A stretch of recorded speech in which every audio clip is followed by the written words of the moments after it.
PS says, I saw that clip where Princess Anne addressed the King as Old Bean, and I thought it was so wonderful. Robert, that was quite a nice comment, wasn't it? What does it say about their relationship? It was wonderful. That was the documentary I wrote, actually, called Charles III, The Coronation Year, for the BBC, and we were filming behind the scenes. Our excellent camera crew were inside the palace on the day of the coronation, and they caught all the excitement as everyone set off to the Abbey, and then they caught that huge sense of relief when everybody came back.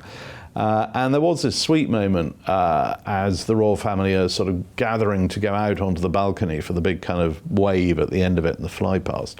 And actually the palace is a building site at the time. It's the East Wing. I mean, it really was. It was sort of chaos. So everything was sort of held up with bits of tape. There was sort of floorboards covered in chipboard. Well, no, and so everyone was sort of treading quite carefully to make sure they didn't sort of snag a robe on a stray nail or whatever. And then they came into the centre room, which is a room that leads out onto the balcony.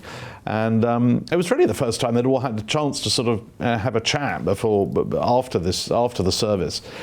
And the princess sort of comes in, sees the king, goes, "Hello, Old Bean." Oh. And it's just a rather wonderful moment. You just, that's... And so English. It's so English, but it's that relationship, actually. It's quite an important one,